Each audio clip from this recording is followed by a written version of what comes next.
Salut la famille, moi c'est Aaron Sony et aujourd'hui c'est un régal de vous retrouver à travers cette nouvelle vidéo.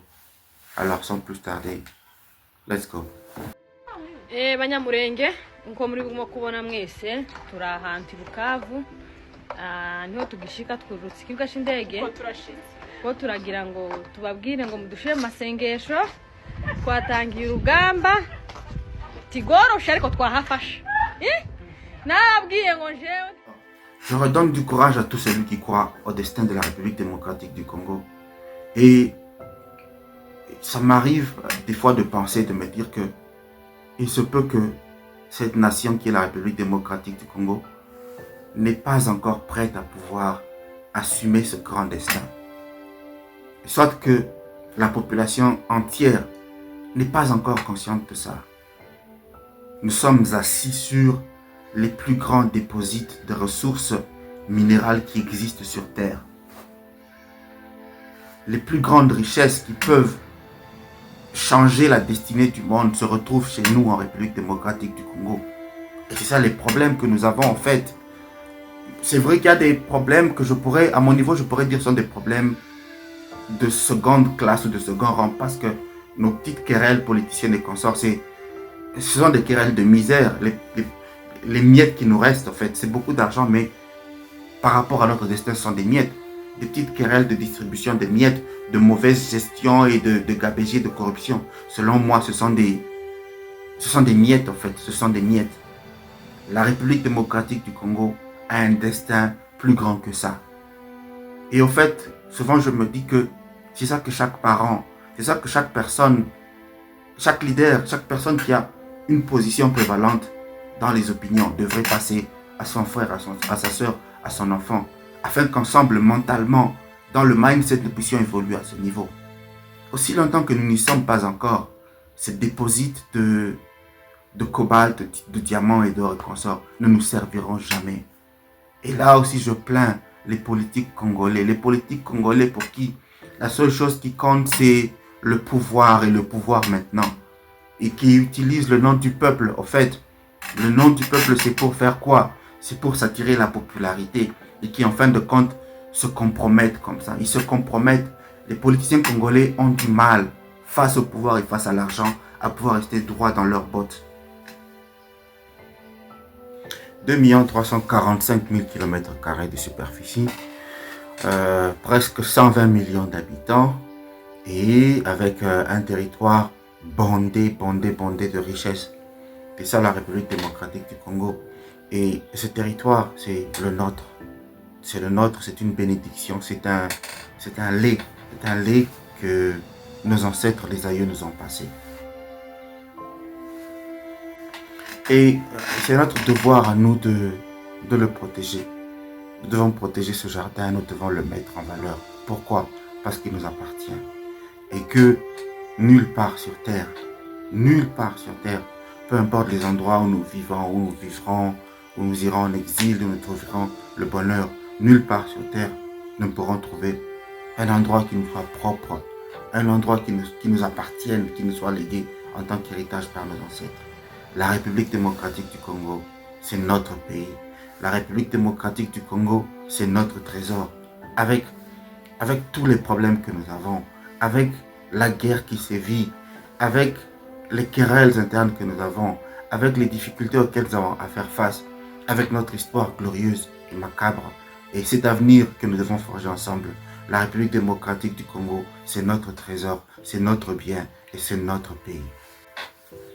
Aujourd'hui comme hier, les gens qui envient nos richesses, les gens qui lorgnent notre bonheur, et ceux qui ne veulent pas nous voir prospérer dans notre pays, ceux qui nous considèrent comme des esclaves ou des citoyens de la terre de deuxième classe, s'associent une fois de plus avec nos frères, propres frères congolais de père et de mère, qui sont passionnés par l'amour de l'argent, qui sont passionnés par le gain personnel, qui sont passionnés par la recherche de pouvoir. Pour une fois de plus, imposer aux Congolais que nous sommes leurs desiderata pour leur propre bénéfice. Cette guerre nous appelle elle nous appelle à faire de l'introspection. Nous devons faire une introspection et nous demander réellement en tant que nation, en tant que peuple, quelles sont réellement nos priorités.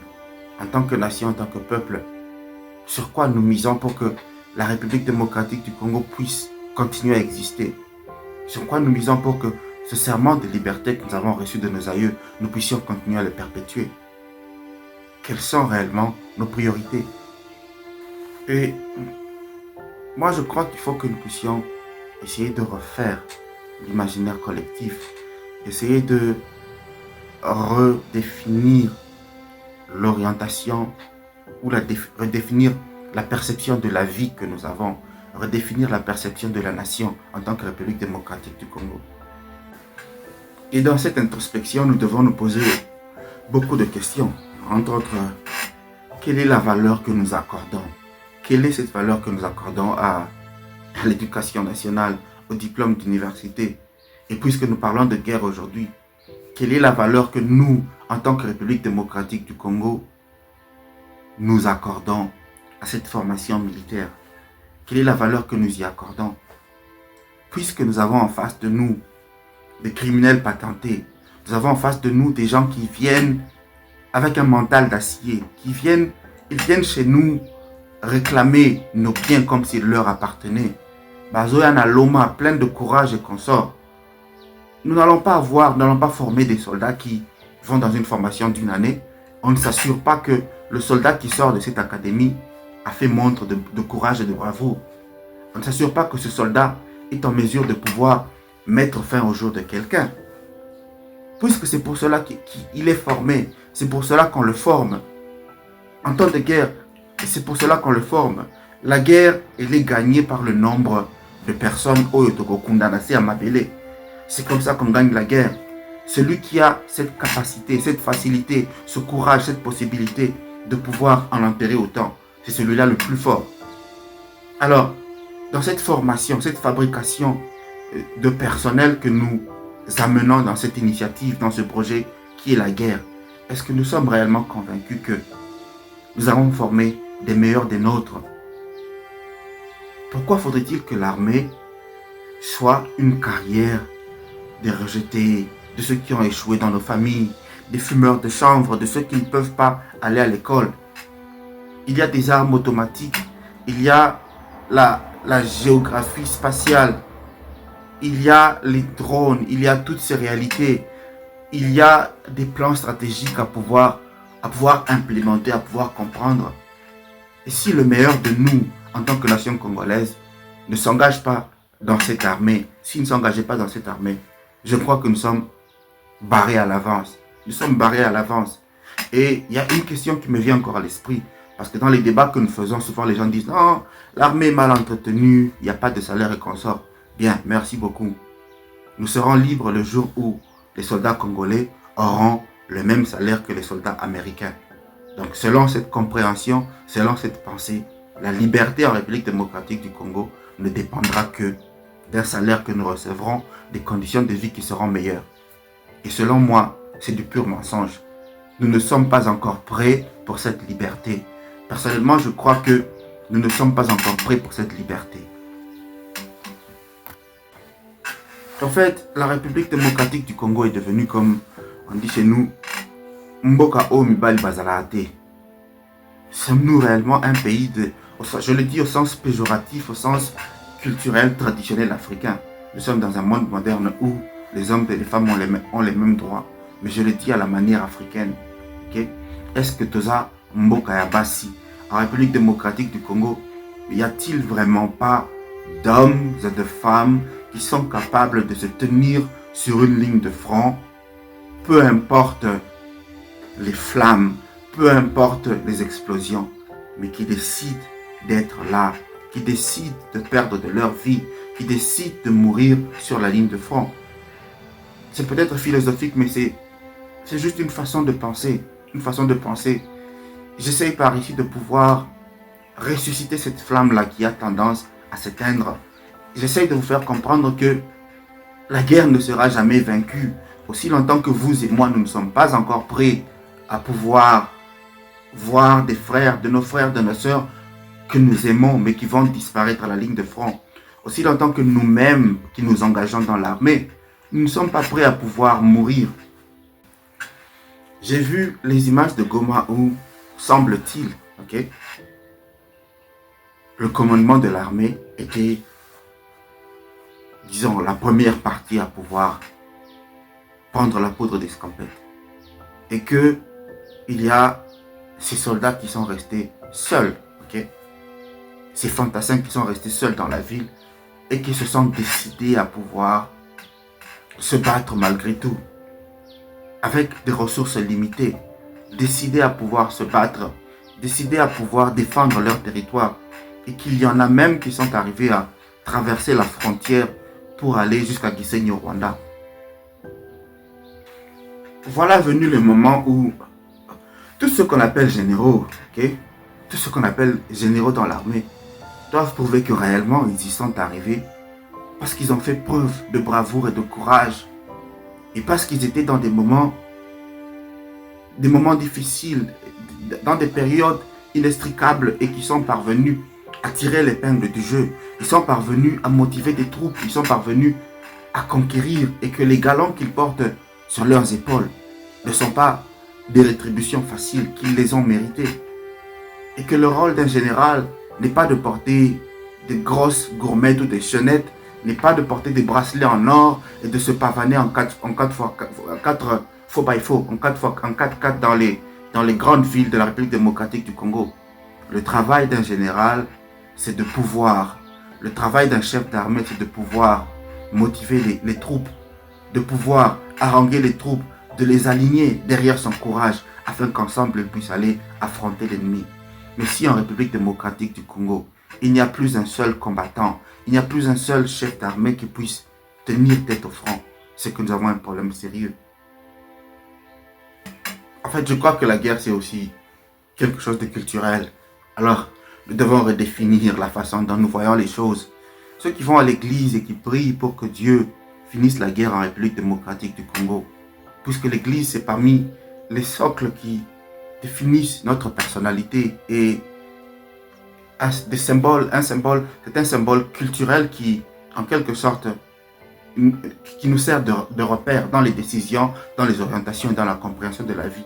Alors qu'est-ce que je me dis dans cette compréhension de la vie? Que ceux qui vont à l'église pour prier comprennent que Dieu ne descendra jamais du ciel. Et les prêtres, les pasteurs et tous ces imams et consorts qui prêchent leurs assemblées doivent leur faire comprendre que Dieu ne descendra jamais du ciel pour venir se battre à notre place. Et que, quels que soient les beaux versets, les beaux cantiques et consorts, la guerre ne sera jamais gagnée par la prière. La guerre, elle se gagne sur terrain.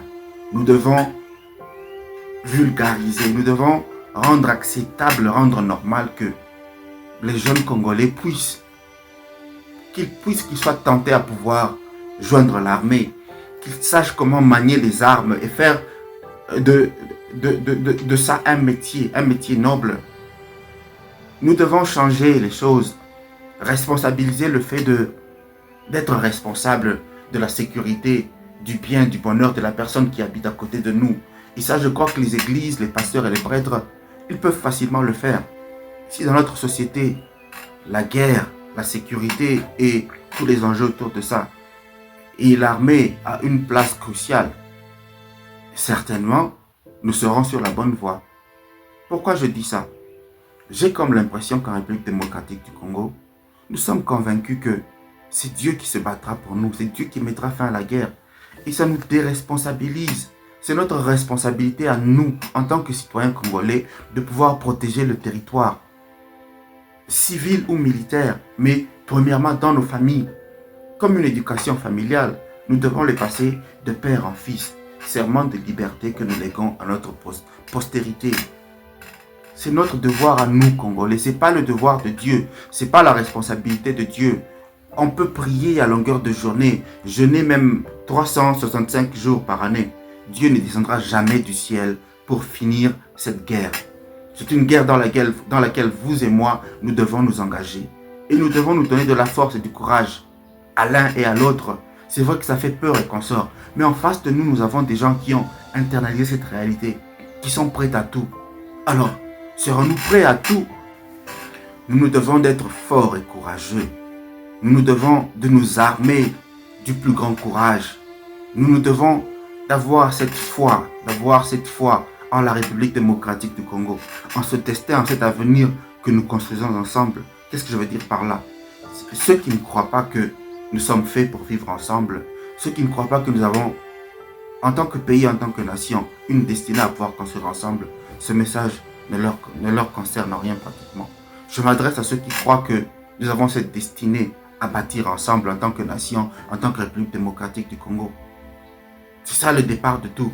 Il faut que nous puissions croire en ce destin, afin qu'ensemble, vous et moi, nous puissions nous engager. Et il nous faut de la force, il nous faut du courage.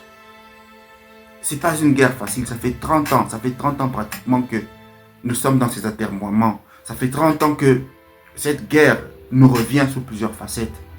Et certes, cette guerre ne sera pas facile.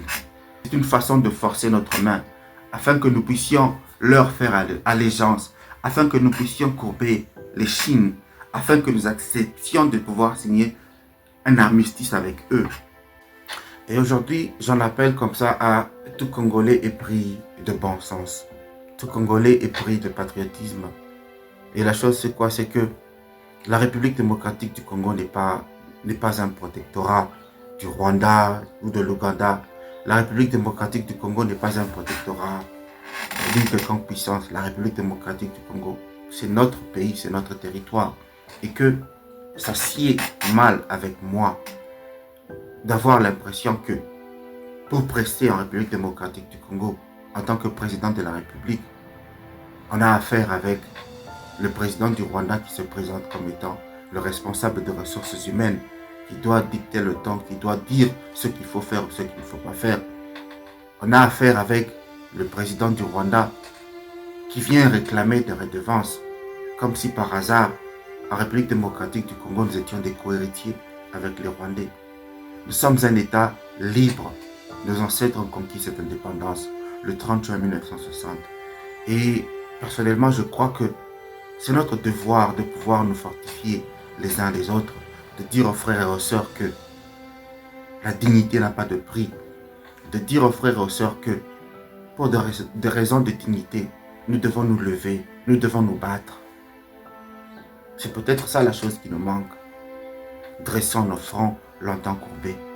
C'est peut-être devenu quelque chose d'ordinaire que de s'accommoder, d'accepter la défaite, de courber les chines pour obtenir le silence des armes, pour que la guerre finisse. En fait, c'est du chantage qu'ils nous font. Ces gens, le M23 fait la guerre au Congo sous forme de chantage. C'est pour forcer la présidence, forcer les Congolais à pouvoir leur accorder leur desiderata, à pouvoir signer ces accords qui leur permettent à ceux qu'ils puissent trimballer dans l'Est de la République démocratique du Congo à leur propre gré, disposer de nos ressources, tel que c'est prouvé que depuis l'année 2013, le Rwanda est le premier producteur ou exportateur mondial de coltan. Et c'est ça qui fait mal. La République démocratique du Congo, c'est notre pays. Nous devons nous-mêmes, à notre propre gré, disposer de nos richesses et les partager avec qui nous voulons les partager. Ce n'est pas par la force, ce n'est pas par défi que les voisins doivent nous forcer à pouvoir partager avec eux nos ressources. En tant que nation, nous devons aussi rêver. Nous devons rêver d'être grands, parmi les grands. Nous devons rêver d'exister, non pas seulement de porter des longues cravates et d'avoir de grandes maisons dans un pays sale, un pays qui ne prospère pas. Non pas seulement de voler l'argent au Congo pour aller se bâtir des maisons en Europe. Nous devons rêver de vivre en paix chez nous. Et c'est ça le message que nous devons nous partager dans nos groupes sociaux, dans nos familles. Nous devons rêver de vivre mieux chez nous en République démocratique du Congo. Et toujours sur l'angle de l'aspect culturel, je salue les Batétés là où vous vous retrouvez. Bon, personnellement, je ne suis pas Moutété là, mais c'est une tribu pour laquelle j'ai de l'appréciation. Quand j'essaye de voir l'évolution politique de la République démocratique du Congo, vous allez vous rappeler de la révolte des Batétés là, au début du siècle passé. Ce sont des gens qui se sont révoltés. Les soldats se sont révoltés contre les autorités de la force publique et se sont mis à piller à l'époque le Luabour qui était Kananga. Et des fois, je me dis aussi que quand je vois la personne de Patrick Emery Lumumba parmi ses congénères, c'est une personne qui avait une compréhension de la liberté que les autres, ses compères, n'avaient pas. Comme les Batete la disent chez eux, Ana Otetela Kema Fumbe, le Moutetela n'est pas un esclave. Et personnellement, j'espère que cette valeur-là existe encore dans nos frères Batete là. Ce sens de la dignité, le sens de ne pas être celui qui fait des courbettes seulement parce qu'il faut vivre, ne pas être celui qui se tait face à une injustice, à une immoralité, mais celui qui se tient pour inspirer le peuple dans la vraie liberté. Et personnellement, je crois que ce sont des valeurs comme ça que nous, en tant que Congolais, en tant que nation, nous devons mettre en avant. Nous sommes un peuple libre, soyons dignes, soyons dignes. Personnellement, je trouve ça ridicule de parler de langue française, d'avoir des grands diplômes et consorts, mais de toujours aller jouer le valet, le vassal du Rwanda, le valet, le vassal de la Belgique, valet, vassal de la France. Quel est ce sens de liberté que nous avons, à part seulement de s'aligner derrière? Nous avons besoin d'une nation où le noir, le Congolais est fier de qui il est.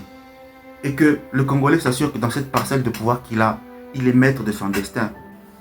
Les samouraïs japonais, à l'époque des samouraïs japonais, quand ces samouraïs allaient à la guerre et que they were outnumbered, que l'ennemi parvenait à les contrôler ou à les dépasser en nombre, qu'ils étaient en position de défaite, ces samouraïs acceptaient de mourir, de se tuer soi-même, ils acceptaient de prendre leur propre vie, prendre un sabre et se l'enfoncer dans le ventre. Ces samouraïs faisaient harakiri. Pourquoi? Pourquoi ils le faisaient? Juste par dignité, comme pour dire que c'est vrai que vous avez été plus fort que nous à Goma, mais moi personnellement je n'accepte pas de mourir, je n'accepte pas d'être esclave entre vos mains, et pour cela je préfère être libre, Congolais libre. Il prend un sabre et il s'enfonce. Il y avait de ceux qui disaient, c'est vrai que je suis touché, je suis prêt à mourir, mais je ne mourrai pas seul, je mourrai avec vous. Je mourrai avec 2, 3, 4, 5 ou 10, même 1000. Et ça me rappelle aussi, pour ceux qui aiment la Bible, ceux qui pensent que Dieu va nous libérer, ça me rappelle l'histoire de Samson. Samson, aveugle qu'il était, s'est décidé de mourir avec eux.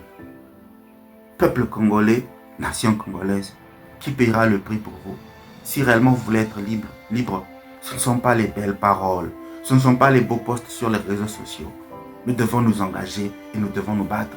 Et la deuxième des choses, il y a de nos frères, de nos sœurs, qui continuent à nous faire croupir dans cette misère à cause de leurs affinités avec ceux qui envient nos richesses. Qu'est-ce que je pourrais dire par rapport à ça? Si dans notre société, nous acceptons, nous permettons la trahison, si dans notre société, nous continuons à donner des récompenses à ceux qui apportent le malheur chez nous, que voulez-vous que je dise par rapport à ça? C'est quelque chose, la trahison est acceptable chez nous, jusqu'au jour où ça pourra changer. En fait, je crois que nous devons prioriser notre armée. Je crois que nous devons pas seulement les équiper, pas seulement les payer, mais nous devons aussi essayer de revoir le curriculum, la formation que nous leur accordons. Si en face de nous, nous allons jouer contre Barcelone ou le Real de Madrid, la chose qui compte pour nous, ce n'est pas de porter les plus hauts maillots. La chose qui compte pour nous, ce n'est pas de faire des belles passes. Mais la chose qui compte pour nous, c'est d'arriver à un niveau de compétence, à un niveau de courage et à la force mentale qui puisse égaler ces gens qui sont en face de nous. Et je suis aussi convaincu que, puisque la République démocratique du Congo est un territoire si large que ça, c'est un avantage, oui, mais en termes de guerre, c'est facile, c'est toujours facile à l'ennemi de pouvoir percer derrière nos lignes. Nous devons nous focaliser à protéger ce que nous pouvons protéger. Et que même en Russie, l'Ukraine est parvenue à pénétrer. La chose que nous devons faire, nous devons amener le feu, amener les flammes, créer l'incendie chez l'ennemi, dans son petit territoire. 10 km, 5 km d'occupation dans le territoire de l'ennemi représente peut-être 200, 300 km chez nous en République démocratique du Congo.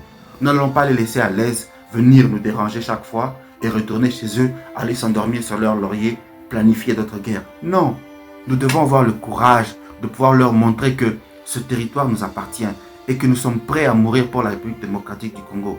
De la même façon que nos frères palestiniens le font. La mort ne doit pas se trouver dans l'âme. La mort devrait être physique, mais avant de mourir physiquement, il faut accepter de se battre. Bon, de mon côté, je crois que j'ai tout dit. Je donne de la force à tous les frères, à toutes les sœurs. Et j'ai plein d'appréciation pour les Wazalendo qui ne sont pas payés par le gouvernement.